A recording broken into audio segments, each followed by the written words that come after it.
Hello my dear students, आप सभी का बहुत बहुत स्वागत अपने चैनल स्टडी मीडियम हिंदी पर। आज हम कक्षा 10 हिंदी अलंकार का टॉपिक देखेंगे जो आपकी परीक्षा के लिए बहुत ही इम्पोर्टेंट होता है।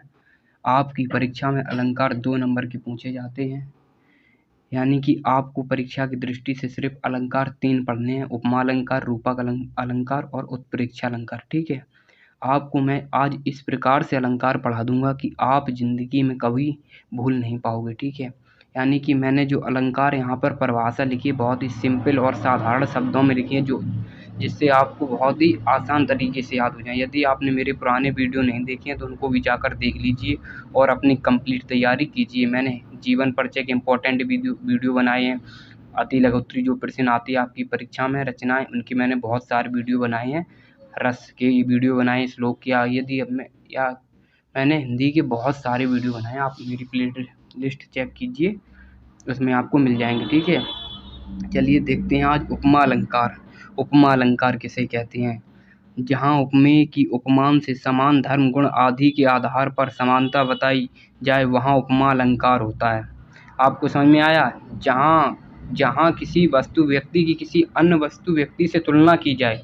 जैसे मैं आपसे कहूँ कि राधा जी का मुख चंद्रमा के समान है, तो मैंने क्या किया, यहाँ पर राधा जी को चंद्रमा की उपमा दे दी। जैसे आप लोग कहने लगते हो उसके, सर मुझे ये उपमा मत दीजिए, आप लोग कहने लगते हो।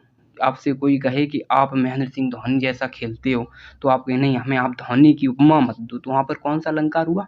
उपमा अलंकार। यानी कि जहाँ पर आपकी तुलना दूसरे व्यक्ति से की जाए वहाँ पर उपमा अलंकार होता है। चलिए देखते हैं और क्लियर होगा आपका, अच्छे से मैं क्लियर करा दूंगा जो आप कभी भूल नहीं पाओगे।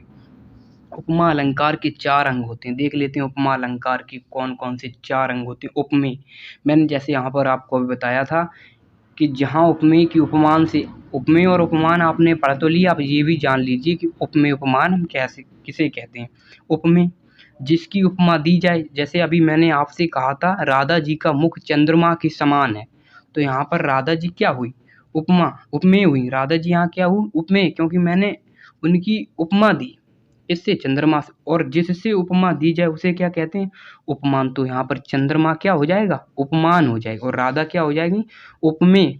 यानी कि आप कह सकते हैं जिसकी उपमा दी जाए उसे हम उपमेय कहते हैं, जिससे उपमा दी जाए उसे हम उपमान कहते हैं। ठीक है, आप हमारी बात समझ गए होंगे आशा करता हूँ।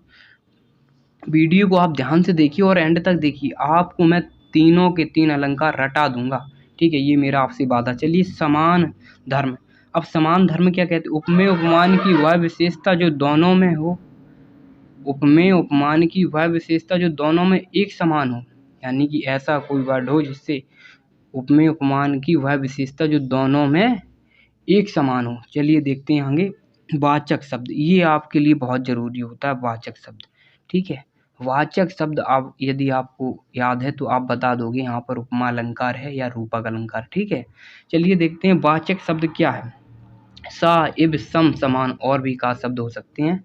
ठीक है, सा, इब, सम, समान, ये वाचक शब्द, इनसे आप पहचान जाओगे यहाँ पर उपमा अलंकार है या रूपक अलंकार। ठीक है, जहाँ कहीं भी आपको ये शब्द दिख जाए सा, इब, सम, समान, वहाँ पर होते हैं कौन सा अलंकार होगा? वहाँ पर उपमा अलंकार हो जाएगा। चलिए देखते हैं उदाहरण। मुख मयंक सम मनजू मन, देखो यहाँ पर मिला सम, सम मिला, यानी कि आप समझ जाओगे यहाँ पर उपमा अलंकार है। चलिए अगला अलंकार देखते हैं अपना रूपक अलंकार। जहाँ उपमेय और उपमान में कोई भेद ही ना हो वहाँ रूपक अलंकार होता है। यानी कि उपमेय और उपमान में कोई भेद ही ना हो, उपमेय और उपमान में कोई भेद ही ना हो, ठीक है, वहाँ पर कौन सा होगा? रूपक अलंकार होगा। चलिए इसका उदाहरण देखते हैं। चरण कमल वंदो हरे, यानी कि चरण है वो कमल है, चरण ही कमल हैं। ठीक है, मतलब कि यहाँ पर कोई उपमेय और उपमान में कोई भेद नहीं होता है। जैसे मैं आपसे कहूँ आप शेर हैं, आप शेर हैं, आप शेर के समान नहीं हैं। यदि आप शेर के समान होंगे तो वहाँ पर उपमा अलंकार होगा। ठीक है, आप हमारी बात समझ पा रहे हैं?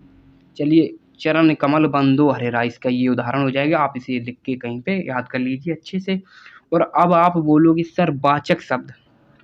अरे भैया मेरे आप मेरे भाई आप ये बात बताइए, जहाँ पर उपमेय और उपमान में कोई भेद ही नहीं है तो वहाँ पर कैसा वाचक शब्द? जब भेद ही नहीं है तो वाचक शब्द वहाँ पर कैसा? ठीक है, इसमें यानी कि इसका हम कह सकते हैं वाचक शब्द नहीं होता है। चलिए अब अगला अपना हम जो देखते हैं अलंकार है उत्प्रेक्षा अलंकार। अपना कौन सा अगला अगला अपना है उत्प्रेक्षा अलंकार।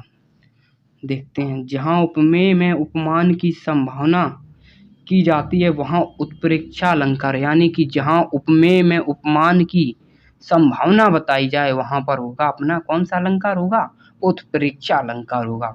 आप बहुत ही सिंपली तरीके से याद कर सकते हैं, यानी कि मैं आपको एक बार रिवाइज करा दूं सबका। आप देखिए, उपमा अलंकार किसे कहते हैं? जहाँ उपमेय की उपमान से समान गुण धर्म आदि के आधार पर समानता बताई जाए वहाँ पर अपना हो जाता है उपमा अलंकार। रूपक अलंकार किसे कहते हैं? जहाँ उपमेय और उपमान में कोई भेद ही ना हो, भेद ही ना हो वहाँ पर होगा रूपक अलंकार। देख रहे, मैंने बहुत ही सिंपल शब्दों में परिभाषा लिखी है ताकि आपको अच्छे से याद हो जाए। आप ये उदाहरण हैं, आप लिखकर इनको कहीं पे याद कर लीजिए अच्छे से ताकि आप अपने परीक्षा में लिख सकें। अब देखते हैं हम उत्प्रेक्षा अलंकार, एक बार फिर मैंने रिवाइज करा दिया आपका। जहाँ उपमेय में उपमान की संभावना की जाती है वहाँ उत्प्रेक्षा अलंकार होता है। अब चलिए इसका देखते हैं हम वाचक शब्द इसमें। चलिए वाचक शब्द देखते हैं, मनु, मन्हु, मानो, जनु, जानो आदि शब्द, यानी कि आपको ये शब्द दिख जाए तो आप समझ जाना वहाँ पर उत्प्रेक्षा अलंकार है। ठीक है, इसका उदाहरण देख लेते हैं। इसका उदाहरण आप मैं देख लेता हूँ। सोहत ओढ़े पीटू पटु श्याम सलोने गात, मानो नीलमणि शैल पर आतपु पर्यो प्रभात। ठीक है, मैंने यहाँ पर दोबारा भी वाचक शब्द लिखे हैं ताकि आप अच्छे से याद कर सके। एक बार मैंने फिर यहाँ पर लिखे, मनु, मन्हु, मानो, जनु, जानो। ठीक है, आप ये सभी मैंने आपको तीनों के तीन अलंकार बहुत ही आसान शब्दों में बता दिए हैं जो कि आपकी परीक्षा के लिए बहुत ही महत्वपूर्ण होते हैं। आपको यदि मेरा वीडियो पसंद है तो वीडियो को लाइक कीजिए और चैनल को सब्सक्राइब कीजिए। जब तक के लिए जय हिंद, जय भारत। मिलते हैं नेक्स्ट वीडियो में।